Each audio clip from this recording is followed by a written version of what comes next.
Good morning, everyone. I'm Pamela Pehrsson, the moderator for Session 4, International Perspectives. We're hosting 4 speakers today.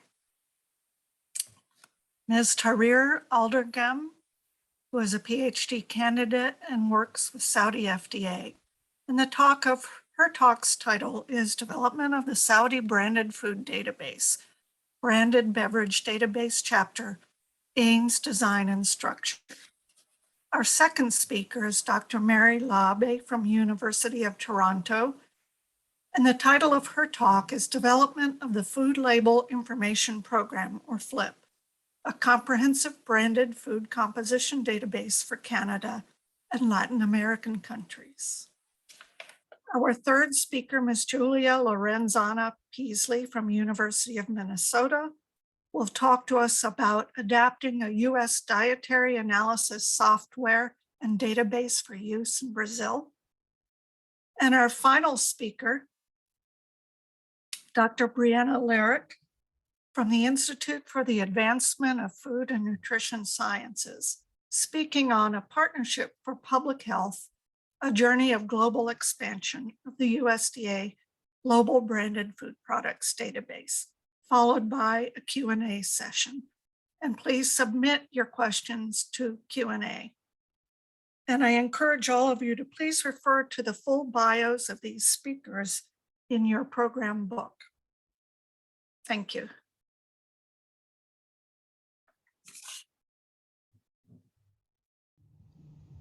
Do apples are the same despite their origin? And should food composition data globalize? As a researcher with a primary interest in food consumption and epidemiological dietary studies, this is an argument I frequently tackle. During these discussions, I always try to emphasize that raw and processed food composition is affected by different factors, including environmental, genetic, and processing influences. You might be wondering, what does this have to do with food composition data and developing a branded food database? Well, the previous factors can cause a wide biodiversity in food composition.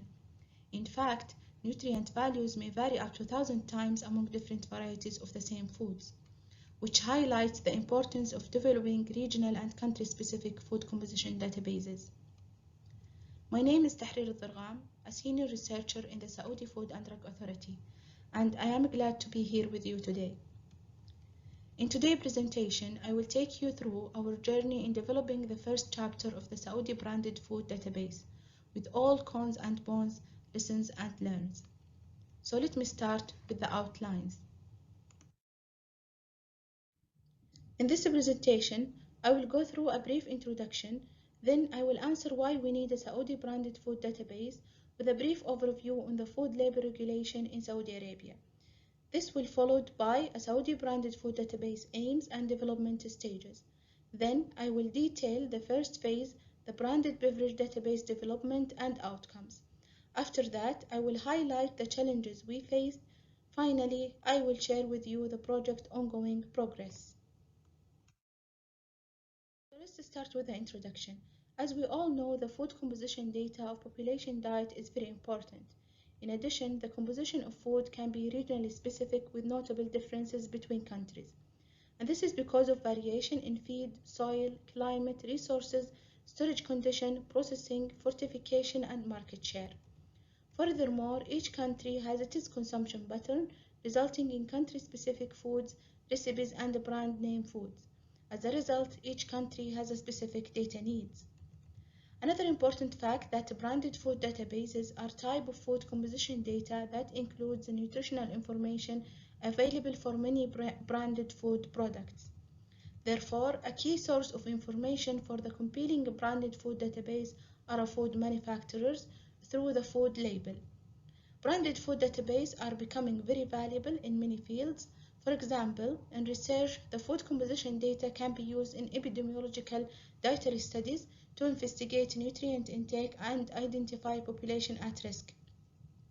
While in clinical studies, it is important for dietary counseling and preparation diet for patients with special dietary needs or medical conditions.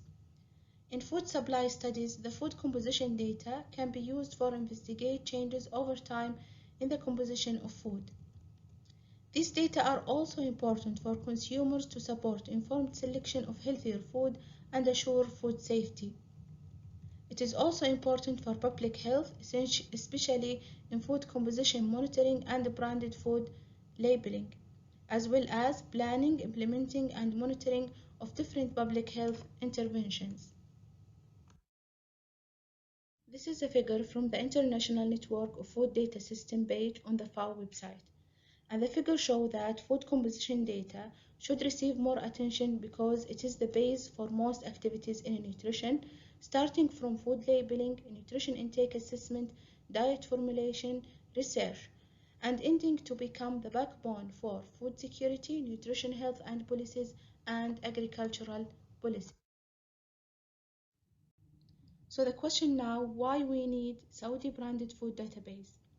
To answer that, we should assess the current situation of data, where there is a limited food composition data that might be out of date and include only few types of food. Also, there is a lack of national or standard food monitoring studies, and the only monitoring of food is conducted through the regulatory roles of Saudi Food and Drug Authority, such as food registration, inspection, and monitoring programs. And consequently, we are facing a limited assessment of nutrient in the food supply, such as limited assessment of salt and sugar content. We also having inadequate evaluation of specific ingredients such as food additives, besides a narrow assessment of food and nutrient intake using the dietary surveys. Also, we having a strict assessment of food label marketing techniques, which all may lead to inaccurate nutrition and agriculture and health research results, unspecific public health intervention, misleading food label, and inadequate food choices. Data provided by food manufacturers, such as information on food label, is the prime source of food composition data in branded food databases. And this slide represents the composition-related information on the label of branded food in Saudi Arabia, where labeling of branded food is mandatory and regulated by Regulation Number 9, 2013. And as you can see in the table, mandatory food labeling information include the ingredient list, which include all the food ingredient in descending order of weight. This information is typically provided in unstructured text format, including complex ingredients such as food additives. Nutrition declaration is also considered mandatory food labeling information, where values are normally expressed in 100 gram or 100 ml or per portion. The mandatory part of the nutrition declaration include the total energy value, the amount of total fat, saturated fat, trans fat, cholesterol, sodium, total carbohydrate, sugars, added sugars, fibers, and protein. However, there is other nutrient that the declaration of it is non-mandatory or conditionally mandatory, including the amount of mono and polyunsaturated fat, polyols, vitamins, and minerals. Database aims. Developing the Saudi branded food database aims to become a reference database for nutrient content of pre-packed food and beverages available in Saudi Arabia markets, and also to address the limitation in food composition data, especially in nutrition research and public health. Saudi branded food database development includes 6 stages. First, identifying the available resources by reviewing the literature for food composition information. Also, requesting and reviewing internal data in the Saudi Food and Drug Authority. After that, we went through assessment and planning stage, where we facilitate internal research team, determine needs and outcomes, launch the project, and set goals and phases. After that, we started the first phase, the beverage chapter, as a pilot phase, and this stage includes developing database variables, developing tools, determining the data entry approach, training the team, source the data, launching the entry process, assess quality. Then we went through a second assessment and planning stage to assess the outcomes, launch a new project based on the data, gain fund, and plan for the second phase. Currently, we just started the second phase, the expanding database, that aim to develop special system, extend variables, develop updating approach, initiate food industry collaboration, continue data entering and integrate new data, launch the database. And finally, by the end of these stages, we will have a live branded database with a continuous monitoring and updating, increased data sources, and publicly available data. Now I will take you through the details of developing the first phase, the branded beverage database. So this is an overview of the whole development process that include database structure and variable developing, food label picture sourcing, source data processing and cleaning, data entry, data management and quality maintenance, until we achieved a total entry of more than 1,700 products. In the developing of database structure and variables, we determine the variables based on the food labeling regulation and to include the mandatory and non-mandatory information in food and beverage label. Then, information included are structured into 5 sections as following. So the main 5 sections of the database include: first, general information, which had variables on company name, brand, commercial name, country of origin, appearance of a nutrient fact label, storage and uses instruction, expiration date, container size. Then the second section, nutrient information, which contained variables about portion size, number of portions, calories, mandatory and non-mandatory nutrient content, percentage of daily values. The third section is the ingredient list and common added sugars, which had variables about ingredient list and presence of common added sugars, such as dextrose, glucose, galactose, and others. The fourth section is on-pack communication, which had variables about on-pack statement, health and nutrient claims, appearance, and statements. Finally, the front of pack labeling, which contain variables about the appearance, the type, and the content of front of pack labeling. Sourcing the data were based on 2 sources. First, the food sector electronic service system, where food label pictures are provided by producing or marketing companies at the time of registration in the Saudi Food and Drug Authority. The pictures extracted on a random basis and stored externally, so we received more than 10,000 food label pictures, which allow us to enter 1,468 beverage labels. After that, we analyzed the data to determine beverages categories that had few or no record. Then we relied on the second source, which is the food label collection at a local supermarket, and we took 4 to 7 pictures per product, with a total of more than 1,000 pictures for about 280 products. The data entry was between June and October 2021. Information of food label entered manually by a group of trained postgraduate researchers, and data were copied from the beverage label as seen in the picture or on the product. The entry interactive phase was a survey form specially developed to contain all 5 sections to avoid missing data, to determine the type of the variable, which is manual, text, number, multiple choices, and allow for quality monitoring. The back end was an Excel sheet that can be extracted with selected variables at any point of time. Data management and quality maintenance were highly important for us. Accordingly, we ensured the data quality based on 2 prospects. First, the management and the quality of the data. Second, management and the quality of the data entry, which all ensured through a daily error report from the researchers handling the data, followed by a review and a correction based on the original label pictures. Also, we conducted a daily and weekly meetings and group discussions to unify data entry, discuss challenges and variables modifications. Finally, we conducted a quality cross-check of 500% of each researcher's entries against the original label pictures. Avoiding missing data is an important point for us, so we ensured all variables of mandatory information on the food label were mandatory, and the information not declared on the label coded with special code to avoid any missing data. Now, moving to the first phase outcomes. Generally, the beverage database included 1,748 beverages in 12 categories as shown in the figure.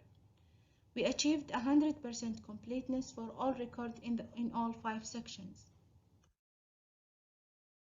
This figure describes the beverage included in the database based on the food label picture sources, and we can see that food sector electronic service system was the source for more than 18% of the label pictures, while local market scan was the source for 16% of the pictures. When we looked at each section of the database outcomes, we found that in the product general information, there was an 18 variable that can be considered as a checklist of mandatory food label information required by the Saudi Food and Drug Authority, which allow for assessing compliance with Saudi Food and Drug Authority regulation on the food label and allow comparing local and imported product compliance. In the nutrient composition section, there were more than 100 variables that include mandatory to declare nutrients amount, unit of measures, and daily percentage. Also, 1 to 5 additional non-mandatory nutrients were reported in 435 to 70 products respectively. These variables allow to assess specific nutrient content and change over time, especially in salt, sugar, energy, and fat. Also allow to compare nutrient content of different products. Allow to assess compliance to regulation and non-mandatory nutrient reporting. Allow to facilitate analyzing the dietary intake assessment tools based on local data.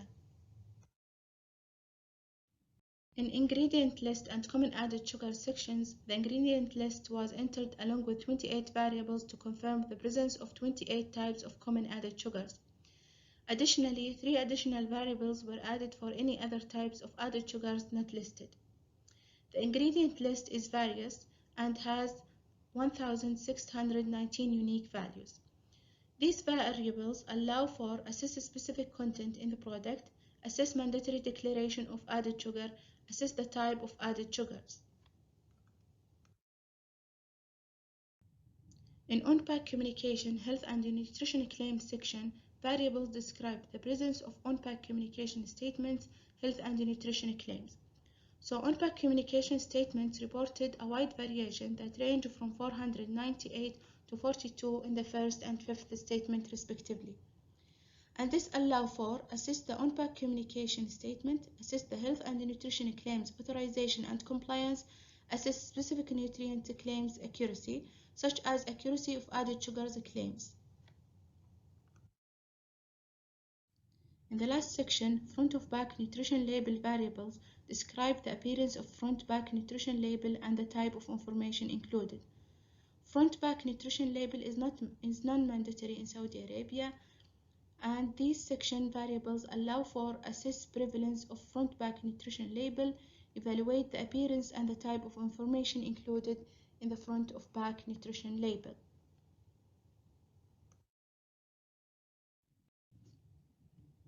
During the development of beverage database as part of the Saudi branded food database, we faced many challenges. First, the developing of the database variables in unspecialized back-end system, which result in difficulties and time consuming of data management, quality monitoring, and error correction. Second, sourcing the nutrient composition information, where we found that food label is the best available source. However, label pictures extracted from the food sector system were duplicated, not organized, consumed time and effort in cleaning. Moreover, scanning local market and collecting labels pictures was costly and time consuming. Another challenge is that label information are exposed to become out of date because of reformulation, introduction of a new food, and removing of existing ones. And I believe this is a common challenge in a branded food database, especially those rely on food label as a source of information. In data entry, we also face the difficulties of scanning information from pictures because of the variation in the label design, color, and font size. Besides the variation between food label in local and imported product. Limited resources such as fund and staff were also a big challenge, in addition to the limited number of entry compared to other international databases.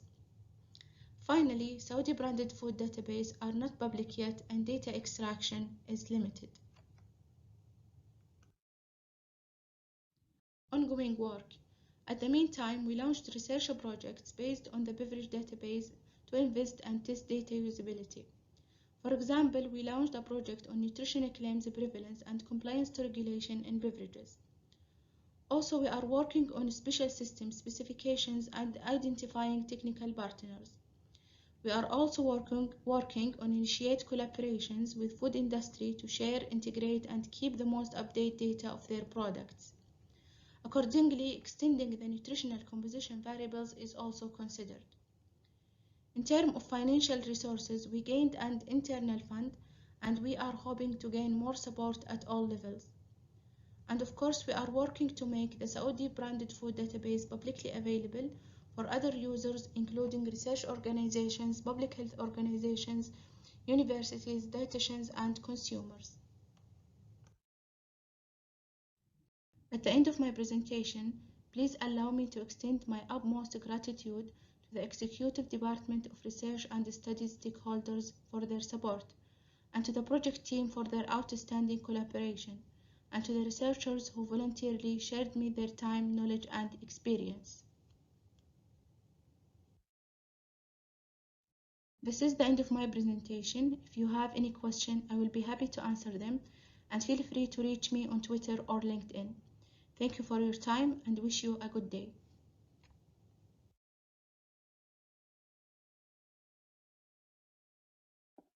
Good morning, everyone. I'm pleased to be here today to speak to you about FLIP, the Food Label Information Program that was developed here in Canada and is used throughout many of the countries in Latin America.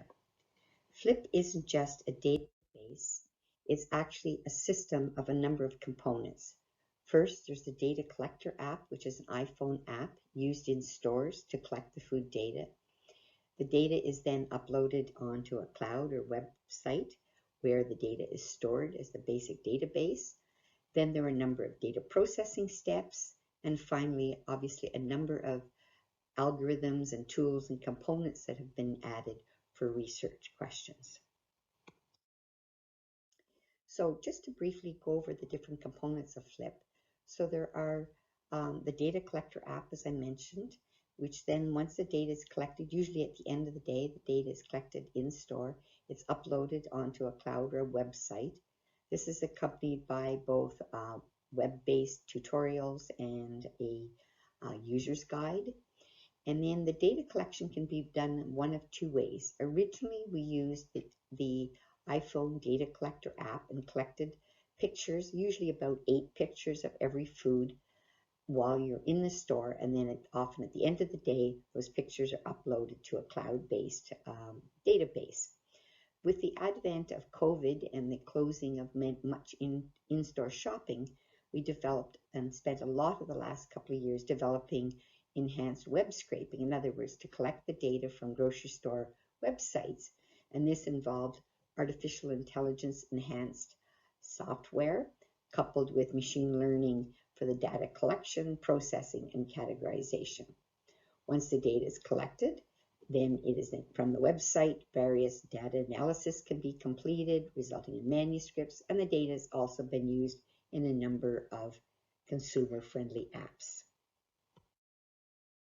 Now, just briefly, I'll go over the Data Collector app, and this was used in Canada from 2013 to 2017, and in many countries in Latin America from 2015.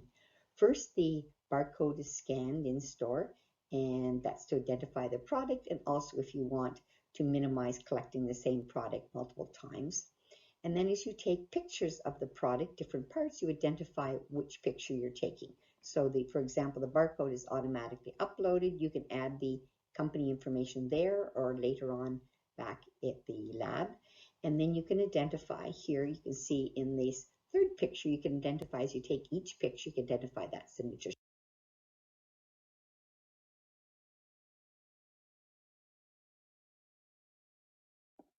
Good morning, everyone. I'm pleased to be here today to speak to you about FLIP, the Food Label Information Program that was developed here in Canada and is used throughout many of the countries in Latin America. FLIP isn't just a database, it's actually a system of a number of components. First, there's the Data Collector app, which is an iPhone app used in stores to collect the food data. The data is then uploaded onto a cloud or website where the data is stored as the basic database. Then there are a number of data processing steps. And finally, obviously, a number of algorithms and tools and components that have been added for research questions. So just to briefly go over the different components of FLIP. So there are the Data Collector app, as I mentioned, which then once the data is collected, usually at the end of the day, the data is collected in store. It's uploaded onto a cloud or a website. This is accompanied by both web-based tutorials and a user's guide. And then the data collection can be done one of two ways. Originally, we used the iPhone Data Collector app and collected pictures, usually about 8 pictures of every food while you're in the store. And then often at the end of the day, those pictures are uploaded to a cloud-based database. With the advent of COVID and the closing of much in-store shopping, we developed and spent a lot of the last couple of years developing enhanced web scraping. In other words, to collect the data from grocery store websites. And this involved artificial intelligence enhanced software coupled with machine learning for the data collection, processing, and categorization. Once the data is collected, then it is from the website, various data analysis can be completed, resulting in manuscripts, and the data has also been used in a number of consumer-friendly apps. Now, just briefly, I'll go over the Data Collector app, and this was used in Canada from 2013 to 2017, and in many countries in Latin America from 2015. First, the barcode is scanned in store, and that's to identify the product, and also if you want to minimize collecting the same product multiple times. And then as you take pictures of the product, different parts, you identify which picture you're taking. So for example, the barcode is automatically uploaded. You can add the company information there or later on back at the lab. And then you can identify here, you can see in this third picture, you can identify as you take each picture, you can identify that's the nutrition facts table, the front of the package, the back of the package, so forth. And finally, you can also zoom in specific parts of the package to have a nice clear photo, which is very helpful. Now, just to give you an idea of the data that it's set up to collect in FLIP, every food that is collected is given an automatically a database ID. Then there's a space for the product name, brand name, container size, and any other, for example, front of pack information. There's a space for price if you're collecting that, any disease risk reduction claims, and of course, most importantly, the nutrition facts table, the list of ingredients, and the universal product code. Once the data, this is an example of one of the tabs in the FLIP database. Once the data is collected, you can see this is the automatically assigned ID, the country that it belongs to, because we've set each country's database up with its own identifier. And then this is its barcode, the company's name, product brand, product name, all the identification of the product. And then there's additional, you can categorize it. These are the Traveler reference amounts, are they standardized food categories that are used in Health Canada, but we also have places to store, for example, the sodium categories from PAHO, the ingredients, and then legacy data about when and where the food was purchased. The next table, the most important table, is the nutrition facts table. And in this table, all the information is either entered manually or now it's done through optical character recognition from the labels. You have all the information that's found in a standard nutrition facts table, and either in the amount is grams, the daily value. They can also flip through and they can be converted to calculations per 100 grams, and all the rest of nutrition facts tables appear in the next pages. And you can see that there's a large number of tabs, and these tabs are really useful for research purposes, for example, and for the analysis. So obviously there's the barcodes, but there's tabs for marketing, where you can enter any of the nutrition claims, marketing to children, health claims that happen to be on the product, and they're all done through drop-down menus or type ahead features. We also have set it up for a number of nutrient profiling systems where based on once the nutrition information is in the FLIP database, we can calculate whether the product would have to have a front of pack labeling or be restricted from marketing to children based on Health Canada's proposed thresholds that have been set up, but also the thresholds have been set up by PAHO for their nutrient profiling system, for the Food Standards Australia New Zealand system, and other systems that researchers may want to use, as well as importantly, where we started much of this work using sodium, the sodium and sugar specific categories that have been set up for a variety of target setting purposes. And this is the next tab, which is now when there's multiple years of food databases, you can now match foods. For example, the same food, whether it was there from 2010, 2013, 2017 under that barcode. And in this case, a product that was collected in 2020 was matched the 2017 version. So now we have two match products, so we know the product existed both in 2017 and 2020. They've been now linked, and comparisons can be made for the changes that have occurred in that product, if any, between those two time points. And another important one is Filter tab. And this is the tab where information about the product can be filtered and exported for a variety of analysis, and you can filter by a number of keywords, date ranges, stores, food categories, etc., and gives the researcher a lot of options for sorting and running analysis on the database or parts of the database. And this filter tab, of course, then is obviously important for using and building reports. In other words, you can filter your reports, then you can export it, and you can export it for under a variety of either categories or for specific food descriptions or food categories or table of reference amounts, which are various food categorization systems that have been used in Canada. And we've also added the PAHO sodium food categories in the FLIP database as well, and for several countries, some specific categories that they wanted for their use. Now I'm going to talk about what happened in FLIP 2020, which were collected mainly over the summer and the fall of 2020 and 1 month into 2021. Because we were restricted from accessing a lot of grocery stores, many of our stores had reduced numbers of clients. So obviously they didn't want us who were non-paying clients taking up a lot of space.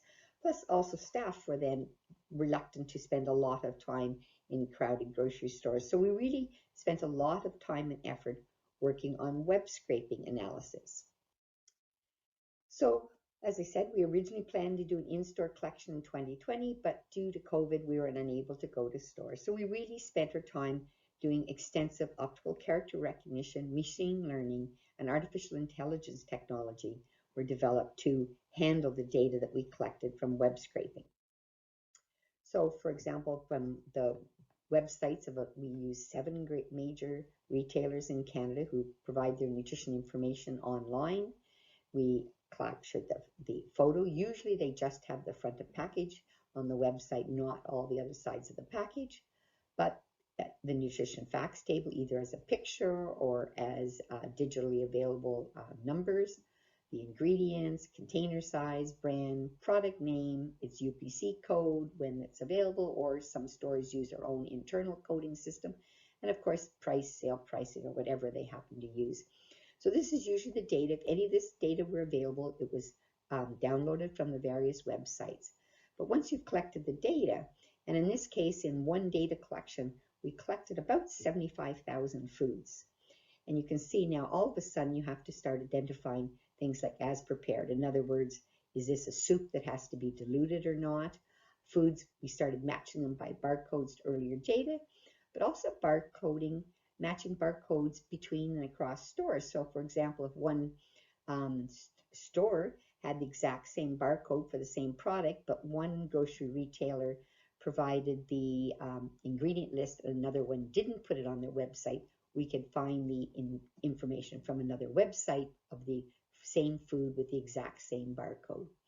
And then obviously we have to put the foods in some form of categorization, whether it's the table of reference amounts, which are Canada's official food categories, or for example, sodium and sugar categories. We want to do calculations like free sugars, apply various nutrient profiling systems. Some food categories, if you think like ice cream, some manufacturers may report their information by grams, others by mils, so they need to be converted by densities. And then maybe transfer, as I said, information from one product to another when it's exactly the same, when one store has left that information blank. So, as I said, once we were dealing with a web scraping of over 75,000 foods, and you figure now we could do that weekly, monthly, yearly, as opposed to every couple of years, which we were doing with the regular flip when we were going to stores. So obviously, as I mentioned, barcoding matches either same product from different stores at the same year or same barcode from different years. Automated data transfers. In other words, algorithms were set up to transfer certain data from a product with complete data, in other words, from another store when they were matched. And then we had to develop predictive algorithms, in other words, to assign a product to its categories. And these categories were done through keyword-specific predictions to develop the categories, for example, the sodium and sugar categories, as well as the table of reference amount categories. And then things like flagging products that required preparation, for example, when the words mix and concentrated. And of course, then a number of automated validations, both things like Atwater checks, but also things like spell checks for ingredients, mapping English to French because we're in a bilingual country, and all that type of work. Much of it has been done, but it was also done, some of it in collaboration with the staff at Health Canada. So I'm just going to give you a little example about why it's important to do work with optical character recognition. For example, we've done this work now for Canada completely in English, and we're running a pilot this year in Spanish for those countries that are doing a data collection this year in Latin America. So optical character recognition is really important when a grocery store, in this case it happened to be Costco, they put a photograph, in other words, a picture of the nutrition facts table on their website, not a digital version of the nutrition facts table. So that picture is extracted from the website, and this would be exactly the same as photos that would be taken within the iPhone app. And then we use text parsing algorithms to determine which part of the image has text that belongs to a nutrition facts table, or might be text that belongs to an ingredient list, and then extracts that table first into the category of the type of data it is. And then from there, it's then analyzed for the various components of either the nutrition facts table or the ingredient list. So Flip, as I said, really consists of a number of products. So we now have a Flip Latin American Flip. We have a flyers Flip because we all often, as you see, we have grocery store retail flyers that have a lot of sale information for nutrition. We now have the web scrape data from Flip, but we also use the same technology for capturing menus posted by restaurants online. Our main Flip, which is food and beverages, but we've also now linked it with the Canadian Nutrient File, which is a generic database, that's the database that we'd use for, say, apples or unprocessed meats. But once these data are available, then they can then be used in a variety of either the nutrient profiling calculators or a number of apps. For example, a salt calculator app that's available online, our sugar app called OneSweet app, and our food Flip app, which allows consumers to either evaluate the food in terms of warning labels, the model over the UK traffic lights, or the Australia-New Zealand star rating systems. And you can see once we have the digitally available in the Flip website, then those are used as a database for a number of these consumer apps. And this has proved very useful, and actually we've gotten to the point now where these have become a number of collaborators both throughout Canada, but also globally, internationally. For example, the Informis Network are very useful for example, providing Canadian data to globals or also for other policy researchers in Canada. But also, as I mentioned, we've had research funded through IDRC and the Resolve to Save Lives throughout Latin America and some of the countries of the Caribbean. We're also supporting the research and regulatory activities of a number of government agencies throughout Canada, and then, of course, collaborating with a number of international organizations and NGOs, both in Canada and internationally. Once you have this database, it becomes very important both for policy, but also for advocacy and for understanding the food supply and for research throughout the country and internationally. So that's where we've come to so far. What's underway and what are our future plans? Well, right now we're in the process. We want to update the FLIP architecture. Of course, as we collect more and more data, we need to update our database technology to be able to utilize all the latest database features and analytics to handle this amount of data. Also, we're going to change things to modular formats so that we can easier make additions and enhancements to one piece at a time and leave the rest of the database intact. Continue to work on our AI enhanced and optical character recognition, coupled with machine learning, natural language processing algorithms to really collect, process, and manage the vast amounts of food label information that we're now able to collect. And as well, further developing the APIs which allow us to link FLIP with other databases and supporting apps. So really, with this FLIP tool and this data, we now have a really powerful tool for both monitoring the food supply in Canada and in Latin American countries, and of course any other countries that may be interested, but also for supporting policy development, which we think that is the really big feature, is once you start following the food supply, you can really help advocate for policy change and monitor the impacts of policy. And that leads me to where the other area, particularly in research, is where we're really moving into. We've already done this now for a number of these things, is once you have really current and linked database with things like barcodes and that, you really now can move to the area of nutrition research into what I would call data-driven health policy and consumer applications. So now we can link real brand name data to food intake surveys. We don't have to use generic foods. As I mentioned, consumer tools and apps. You can geolocate the food supply or the foods consumed at different parts of the country through people's apps and geolocations. We can link it to the household spending, which is our national survey of household spending run by Statistics Canada. We've also partnered with a couple of retailers who allowed us for research purposes to use loyalty card data. In other words, what consumers are spending, what foods they're purchasing.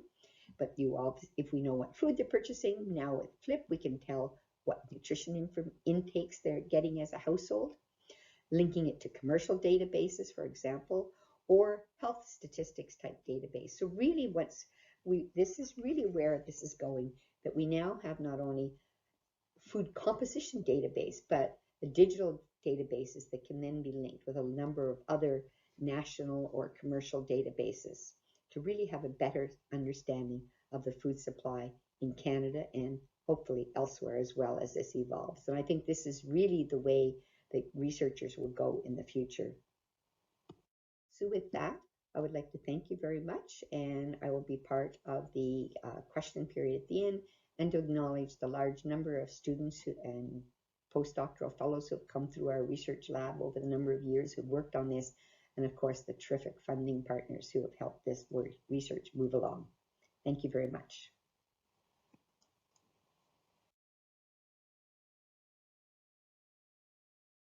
Hello, my name is Julia Lorenzana Peasley, and I will be presenting on adapting a U.S. dietary analysis software and database for use in Brazil.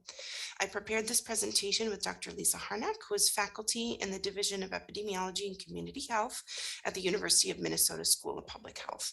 She is also the faculty director of the Nutrition Coordinating Center, or NCC, which is where I work with her as the Research Services Manager. The other collaborators on this project and presentation that I want to acknowledge are Dr. Tassia Dovale, who was the team lead at University of Sao Paulo, Brazil, Dr. Junia De Brito, a postdoc here at the University of Minnesota School of Public Health, Dr. Andrea Anader, the primary investigator for the study with RTI, and Chris Schmitz, one of our database scientists here at NCC. This presentation is a case study based on the Brazil Kids Nutrition and Health Study, or KNHS. You may have seen a paper on this study published in January of this year in Nutrients. It was funded by Nestec and conducted by RTI, and NCC collaborated with them under subcontract along with the Food Research Center at the University of Sao Paulo. So now I'll set the stage for this case study. The situation or challenge is performing dietary analysis when a country-specific software and comprehensive food and nutrient database is not available. Many countries around the world do have their own food databases. However, there are some that do not have very many foods. They may not include the nutrients of interest, and they may have incomplete or out-of-date data for food, and or they may not be connected with a software program to facilitate analysis of dietary intake information for estimating food and nutrient intake. In our case, Brazil has a relatively good-sized food database in terms of numbers of foods, and it has a corresponding software program, but the database has a limited number of nutrients. So in answer to this challenge, we set out to adapt NDSR for use in Brazil. So what is NDSR and why would we want to use it in this case? NDSR is short for Nutrition Data System for Research. It is a dietary analysis software application that is designed for the collection and analysis of 24-hour dietary recalls and the nutrient analysis of food records, menus, and recipes.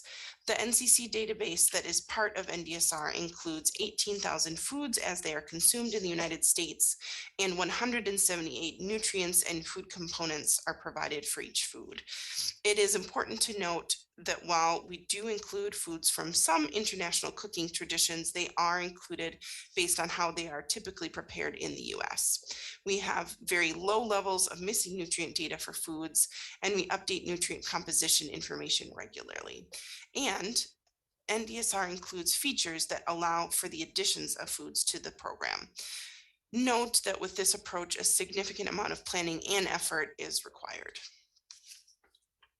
There are four main challenges when using NDSR outside the US. First, we must consider that foods in the NDSR database are based on the US food supply, so there may be food fortification differences, which we found to be the case in Brazil. There are some foods available globally, such as McDonald's or maybe breakfast cereals, that have different formulations from country to country. There may be differences in food preparation practices, and there may be differences in plant cultivars. A second challenge to be aware of is the difference in food naming conventions. Many people around the world speak English, though it is important to note that they may speak a more British English. Some food names differ between here and England. For example, this is what we in the United States would consider to be a biscuit, a savory bread product. But for many English speakers, this picture on the right is called a biscuit, though that is what we would call a cookie in the US. The third challenge that needs to be addressed is that many foods and dishes consumed in other countries are not in the NDSR database. Here you see a mixed dish stew called moqueca, a Brazilian cheese bread, and a food that looks like it could be wrapped in a tortilla, but it's actually a tapioca-based shell.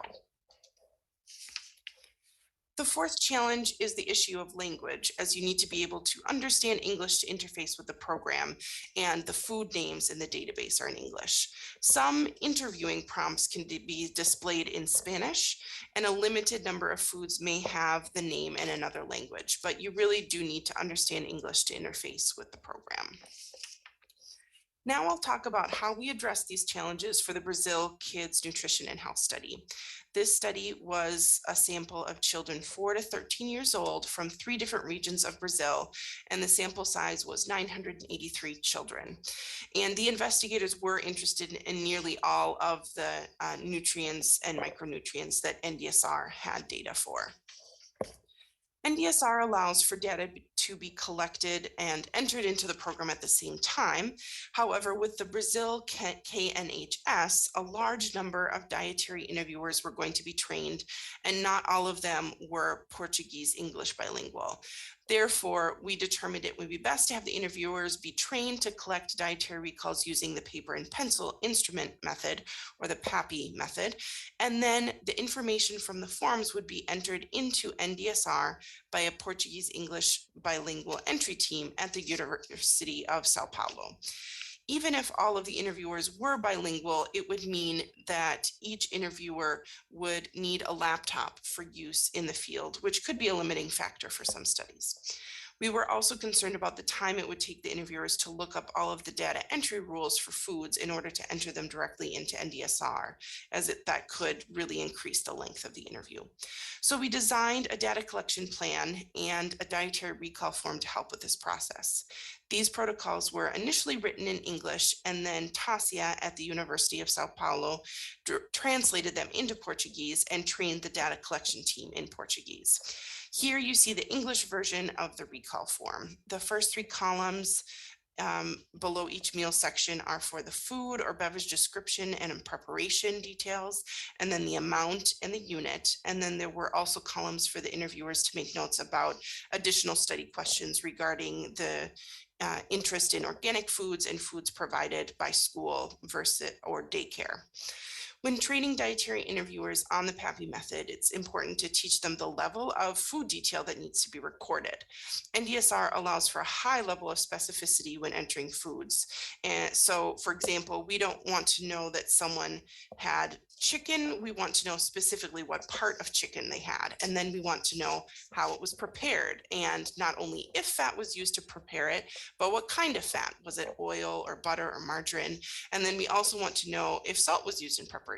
So that's just to name a few of the details that we need to enter into NDSR.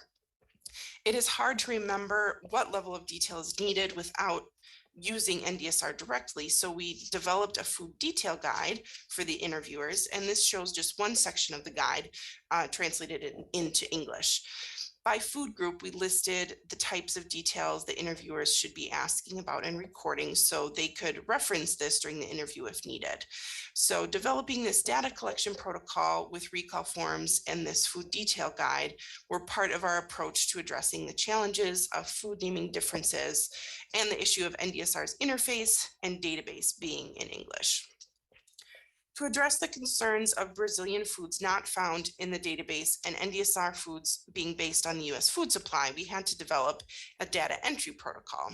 It was important to work on both the data collection protocol and the data entry protocol simultaneously, because learning about the foods in Brazil helped inform the data collection methods, and understanding the data collection protocol also helped inform the data entry protocols. The largest task of developing the data entry protocol was determining how to enter foods commonly consumed in Brazil into NDSR. For each food, we had essentially 2 main options: either match it to a food in the NDSR database, or we had to add it to the program as a user recipe. Since NDSR allows foods to be searched for and entered by name without having to enter a unique numerical code, I'll be using the term data entry rules throughout this presentation instead of food coding rules, to refer to the matches that we made to existing NDSR foods. The foods for which we couldn't find a match were added to the program using the user recipe feature, which allows you to select from ingredients and foods in the NDSR database to create a new food and then save it as a user recipe. Then data entry staff can search for the user recipe in the program and select it as they would a database food while entering the food record into NDSR. As a starting place for developing data entry rules, we were fortunate enough to have data on the most commonly consumed 200 foods in Brazil. If you have this information for the country you want to use in NDSR, it will be a huge benefit. This was a great resource to have because we were quite confident that all of those foods would appear in our data set, so it was worth the time to resolve them ahead of data collection and before data entry began. This can be more efficient than creating data rules based on a food database, where some of the foods in the database may not be very common and may not come up in the data set. So we use this list of common foods along with the Brazilian foods database to look for comparable matches in NDSR and create user recipes for foods that were not in the database. Ahead of starting this process, you'll also want to know the specific nutrients of interest for the project. The other incredibly valuable resource was having Junia as one of our collaborators on this project. She is a dietitian from Brazil and has now lived in the US for several years while working on her MPH and PhD. So she was able to help us understand Brazilian foods and enter them correctly based on her knowledge of both countries' food systems. Here you'll see an example of what our data entry rules looked like. We have the Portuguese name of the food, and then they had translated it into English for us. And then the right column is which food should be selected in NDSR. The data entry team would reference these rules while entering the paper recall forms into NDSR. The first step in making data entry rules was to check for a name match for the name of the food that they had translated for us into English. I'll go over some foods that have a name match in the database and then talk about how we handled foods that did not have a name match. If we found a name match, the next step was to do a nutrient check. And if the nutrients matched, the next step was to check on the units for the food. Here are some examples of name matches. We obviously have a name match in our database for oranges, but the next step is a nutrient check. While most oranges were found to be comparable to US oranges, there was one citrus fruit variety that had an extremely high vitamin C value, even higher than oranges. So we had to make a user recipe for that type of fruit. Another example of a name match is bananas. Based on the Brazilian food database, we determined that nutritionally, per 100 grams of the food, bananas in Brazil and the US are comparable. However, the size of the bananas are different than our sizes here. So Junia helped us match these 4 different banana types to the correct sizes in NDSR, and that became our data entry rule for bananas. Sometimes we would find a name match, but the nutrients weren't a good match. In Brazil, cow's milk is not routinely fortified with vitamins A and D, and since those nutrients were of interest to the investigators, we could not enter milk as regular NDSR milk. NDSR has a commercial non-fortified milk option that we were able to use, so we added that to our list of data entry rules. I mentioned a couple of slides ago that it is helpful to know the nutrients of interest in your study. If you are mainly interested in energy and macronutrient distribution, but you won't be looking at micronutrients such as vitamins A and D, then you would not have to make an adjustment for the milk fortification difference, and that could save you some time and effort in the process, as long as you are okay with the micronutrient values not being confirmed. We also found that the formulation for a Big Mac in Brazil is different than the Big Mac in the US, so we ended up making a user recipe for the Big Mac. In this case, it was primarily a sodium difference. When a food's name translated to English does not have a match in the database, we had to do a bit more work to understand the food and determine if there still might be a match in NDSR. We did a lot of Google image searching to help us understand the foods, and this is where, again, Junia really helped educate us about Brazilian foods. Foods fell into 3 general categories: commercial products such as cereals and international food chain items, mixed dishes and baked goods, meaning items that could be homemade or made from a recipe, and then what we would refer to as single ingredient foods, which would be something like a fruit or a vegetable. Sometimes we could match a food to a database entry even if it didn't have a name match. Sodas such as Coca-Cola and Fanta in Brazil were good nutrient matches to their counterparts in the US. But this soda pictured here, the Guaraná soda, was unfamiliar to us. But after looking at a product label, we found that it was a good match to an NDSR generic non-cola type soda. So this did not need a user recipe. We just made a data entry rule. Here is another food commonly consumed in Brazil, galinhada. We have various rice dishes in NDSR, but galinhada was one that did not have a good match in the database. In these situations, we requested a recipe from the team at the University of Sao Paulo and entered it into the program as a user recipe. This food, acai berry, is commonly consumed in Brazil. It's getting more known here in the US as well as of late, but it's very common in Brazil, especially in the pureed and mashed form. Because we had enough advance time, we were able to add this to our NCC database prior to starting the study. So it is now part of the NDSR database. But when a single food item like this does not have a database match in NDSR, we had to either find the closest match possible in the database or create a user recipe. It was very helpful to have 200 foods resolved before data entry began, but inevitably additional foods will come up in the data set. And when that happened, we followed the same steps and created coding rules or recipes as needed.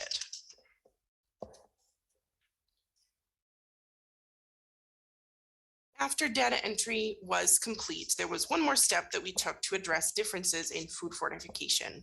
I mentioned that we had a data entry rule to account for the difference in milk fortification between the US and Brazil. However, that only applied to milk consumed as a beverage and did not address foods that included milk as an ingredient. So in order to adjust for milk fortification differences not accounted for by that data entry rule, and to adjust for differences in corn and wheat fortification, our database team developed adjustment factors for the nutrients listed on this slide. These adjustment factors were applied to the corresponding foods in the NDSR output files, and the statisticians were able to calculate adjusted nutrient values. This approach to adapting NDSR for use outside the US has some limitations. We did not conduct a validity study, so we are unable to report on the validity of the nutrient estimates from this project by comparing it with another approach. If the nutrients of interest are not included in the country's food composition table, or if they're not required on packaged food labels in the country, then this lack of nutrient information can limit the validity of the adaptation, though this was not a major issue for this study in Brazil. And this approach did require a team effort and a significant amount of time, though we do think it could be less burdensome than any alternative approach. However, we feel like a strength of the process is that it was successful due to the great team that we had assembled and the data we had available in Brazil. There was no food we couldn't either match to the database or create a recipe for.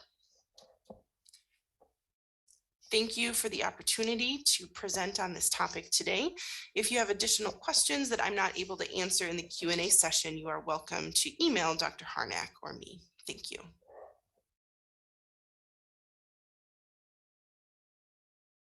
Good afternoon.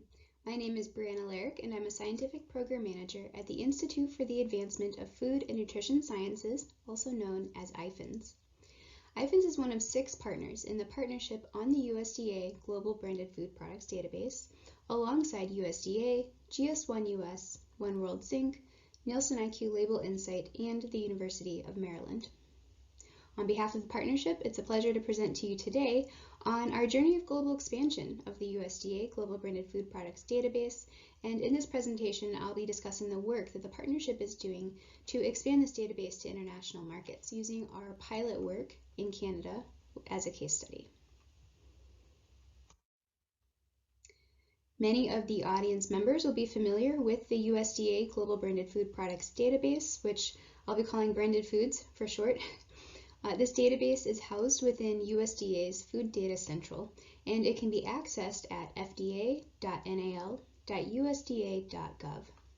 When you search for an item in Food Data Central, you'll retrieve results for each of the 5 data types in Food Data Central, which are listed at the bottom of this slide. And today I'll be focusing only on the branded foods data type, which is circled in red. The Branded Foods database was created to provide information on branded and private label food and beverage items sold in the U.S. The entries in this database contain values for nutrients that are required on the U.S. Nutrition Facts panel, along with other information about the product, including the ingredients list, the G10 or UPC number, brand owner, food category, the date stamp of when the entry was published or last updated in Food Data Central, and the market country. Users can view this information on the FDC website, as shown on this slide, or the entire database can be downloaded as a CSV or JSON file, or it also can be accessed via API. There are two options for submitting data to the Branded Foods database, and these options are really what has made this initiative successful. These options are trusted and secure mechanisms which leverage current food industry business practices, making the sharing of these data with USDA as seamless as possible. The first option is through the GS1 Global Data Synchronization Network, or GDSN, and One World Sync is the partner that supports this method. With this method, there is a core set of required attributes that the manufacturer is required to submit, and with this method, they also have the option to submit nutrients above and beyond those that are required on the U.S. Nutrition Facts panel. They can submit analytically derived nutrient values if they have them instead of those that are rounded for labeling purposes, and they also can submit data per 100 units, which does strengthen the data for research purposes. And this is the method that gives manufacturers the most control over their data. There is another option though, and this pipeline is actually the one through which most of the data in Branded Foods is coming through, and that is Nielsen IQ Label Insight. And with this method, data providers can upload their label flats to Label Insight's online portal free of charge, and Label Insight will extract all data necessary for inclusion in the Branded Foods database. And because most of the data in Branded Foods is coming in through this pipeline, the database does overwhelmingly reflect nutrient values as they exist on the Nutrition Facts panel. No matter which method is used to submit the data, the University of Maryland receives the information directly from these two data partners, and then it aggregates, standardizes, and publishes the data to the Branded Foods database. Today, the database includes over 381,000 branded and private label items, making it the largest publicly available database of its kind. This database is updated on a monthly basis to reflect the most recent submissions by companies to the two data providers. I'll spend the rest of the time today talking about the partnership's work on global expansion. USDA Food Data Central aims to be a global resource for food composition data and to serve as a model that other countries can leverage to provide information on foods. FDC currently receives around 150,000 users per month and around 2 million API calls per month. And 50% of that FDC user base is located outside of the US. And if we look at Branded Foods specifically, the partnership has current and upcoming pilots with 3 countries. A pilot was conducted with Health Canada in 2021, and efforts are to expand the database to include products from the Canadian market is ongoing. A pilot with New Zealand was also conducted in 2021, and a number of products from the New Zealand market are actually available in Branded Foods today. And third, the partnership has an upcoming pilot with the University of Costa Rica that is currently in development. And this pilot is unique in that it will expand the capabilities of Food Data Central to display information for the first time in dual language. And I'll note that these activities I just mentioned are specific to Branded Foods, not for the other data types in FDC. So let's dive in to the partnership's pilot efforts with Health Canada. As I just mentioned, this was the first global expansion pilot taken on by the partnership, and there were several factors that made this a good opportunity for the partnership. The US and Canada being strong trading partners, it makes sense for us to work together to bolster Food Data Central with Canadian food products. And further, there are several similarities in products, policies, and populations between the US and Canada, including nutrition labeling practices between the two countries. That nutrition labeling is in English. We have similar types of policy programs, for example, sodium monitoring and guidance for sodium reduction in the food supply. And there are also relatively similar products and dietary patterns between the two countries as well. The objective of this pilot was to evaluate what it takes to expand the Branded Foods database to include products sold in the Canadian market. And ultimately, what we want to do is enhance Food Data Central with expanded product information, as FDC serves as a main source of food composition data for government and academic researchers, the food industry, and even consumers. The pilot was conducted in 2 phases. The goal of phase 1 was to test the connection from the manufacturer to the data recipient, and in this case, that's USDA ARS. And to do this, we leveraged one of the data pipelines that we already have in place for adding products sold in the US market, and that's the GS1 Global Data Synchronization Network, or GDSN. And for the purposes of this pilot, we engaged multinationals who were already leveraging the GDSN system. The partnership did make some adjustments to our current setup to accommodate differences in labeling practices between the US and Canada, and these include establishing a new Global Location Number, or GLN, for the Canadian market. This is essentially a unique address for the data to be submitted to so that we can apply slightly different rules and validations for these data versus those that are in place for the US market. The daily recommended intake values were adjusted to reflect Canadian health standards, and added sugar, which is required on the new US Nutrition Facts panel, is not reported on the Canadian Nutrition Facts table, so this was not included as part of the pilot. And finally, in Canada, saturated fats and trans fats can be reported either as a composite value or separately in the Canadian Nutrition Facts table, and the decision was made to only report them separately for the purposes of this initiative. Show this schematic once more. Again, we modeled off of the US model, adapting it to work for another country's specifications and making it work with the types of data that they already have available.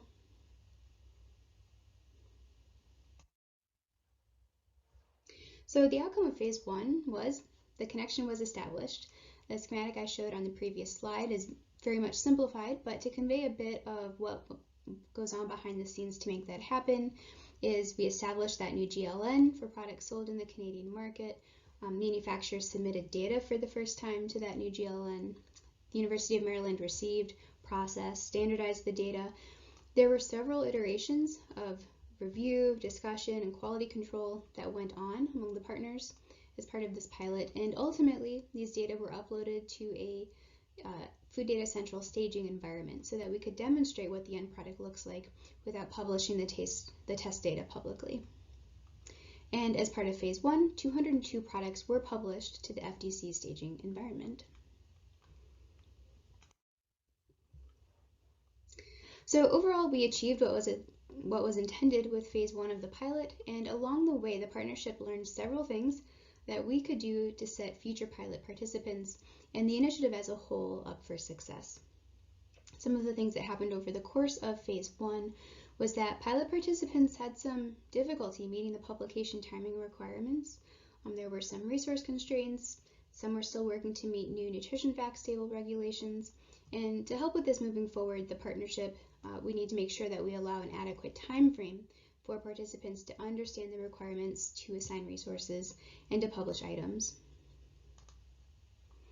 The second hurdle was that the participation in the pilot was voluntary, and as I'm sure we've all experienced, when there are competing demands, it can become difficult to prioritize things that are voluntary.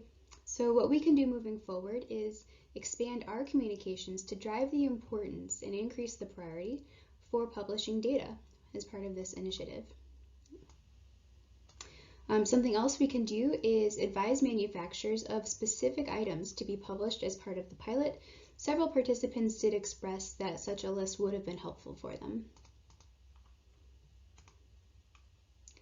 A third thing that became relevant over the course of the pilot is differences in nutrient reporting. At times, there was a bit of a disconnect between how data were submitted versus how we needed to receive them in order to push forward into the branded foods database. And to help with this, there was some fine-tuning that was done on the One World Sync playlist, which lets us more clearly provide attribute requirements and preliminary validations on the data being submitted. And finally, in the course of the pilot, we did receive some new attributes and some new units of measurement for the first time. As an example, we received values for some non-caloric sweeteners that weren't already in our system, had never been submitted to the database before. So moving forward, what the partnership is going to do is formalize the process for addressing new nutrient listings that don't already exist in the database. And handling these instances when they do come up is actually a complicated process requiring several rounds of communication and decision making between USDA and the University of Maryland, and the timing of when these interactions can take place becomes tight when we're on a schedule for receiving, processing, and publishing the data. So several things we learned and can do moving forward to set phase 2 of this pilot and future pilots with other countries up for success. Going into phase 2, which started earlier this year, the goal now is to expand the number of participating companies and the types of products submitted to the branded foods database. In addition, what we're ready to do now that the connection has been established between manufacturers and USDA is to evaluate the incoming data for its readiness for publication in FDC. To do this, in phase 2, we are broadening our approach. With that existing pipeline, we did finalize the One World Sync playlist, and it now considers upcoming regulation changes for Canada's nutrition facts table. And as part of phase 2, we are moving this system into full production, meaning getting it ready for anyone, anywhere to submit products sold in the Canadian market through GDSN. Additionally, as part of phase 2, we're working to establish a second pipeline to submit products sold in the Canadian market to the branded foods database. Again, we're leveraging the setup that we already have in place for products sold in the US, and that second pipeline is Nielsen IQ Label Insight. So I'll show this schematic one last time. In phase 2, we're working to get both parts of this system up and running for the Canadian market. Looking at phase 2 outcomes, we did achieve 617 products in the FDC staging environment through that One World Sync GDSN data pipeline. As part of making sure the new data coming in are ready to be published publicly in FDC, we were able to demonstrate that these data are searchable within the FDC environment, that they're displayed properly on the website, and that you can filter specifically for products sold in the Canadian market. We needed to make sure that they're downloadable from the website in both CSV and JSON file formats, and that they're also accessible via the API. And finally, we needed to demonstrate that the data can be archived within the system to allow for future product updates without the removal of historical data. And this is important because we want to always display the most recent set of information that we have for a product, but we also want those historical records to remain intact and be accessible.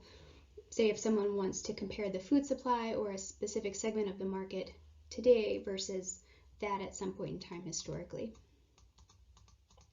So the second part of this pilot, establishing the Nielsen IQ Label Insight pipeline, is still in progress. As part of the pilot, we're working with about 2,000 products in this pipeline, and once that is established, all products from both the GDSN and the Label Insight pipelines will be published to FDC and made publicly available all at the same time. At that point, once those data are published, anyone who wants to submit products sold in the Canadian market to the branded foods database will be able to do so via the One World Sync Global Data Synchronization Network. That pipeline is up and running, it's ready to go, and the partnership is working to get the Label Insight pipeline up to that same state. So stay tuned. And then one last thing that the partnership discussed that I'll share is just a general learning that's applicable to any pilot that we conduct with another country, is that the fiscal years often being offset and the differences that exist in federal level requirements for one agency versus another does create some very real timing and coordination difficulties or constraints. And it gives us a much shorter time frame to establish, secure funding, execute, and complete a pilot. So, this is general to any pilot that we conduct, with another agency, but it's something that we remain aware of as we plan these types of initiatives moving forward, so we can plan accordingly. All right, in my last few minutes here, I will end with what the partnership has going on in terms of ongoing and upcoming work in this area. So the thing we're spending the most time on right now in relation to this initiative is actually handling products that are sold in the US market but are being submitted to the Canadian GLN. So working to handle that. We are also doing some fine-tuning to get the data ready for final publication. There was a lot of quality control work that went on in phase 1, but now that we're scaling this initiative up, we have the opportunity to address some of the more uncommon bugs that we're seeing in the data. Some things that are happening with just a few products, but that we're seeing now, that we're operating a little bit more at scale. And some examples of this are differences in unit of measure that we need to make sure we're mapping appropriately. Some products are coming in with a may contain allergen statement in the ingredients list, and we and USDA does not review the wording in these statements, and so we need to be very clear in our documentation that the branded foods database is not meant to be used as a resource for information on food allergens. We are also seeing some products come in that are being submitted with a % DV for saturated fat. And for those in the Canadian market, that doesn't exist. It exists for the composite trans plus saturated fat value, and it's being submitted for saturated fat only as a byproduct of us requiring that these nutrients be reported separately. So something else that we're working on.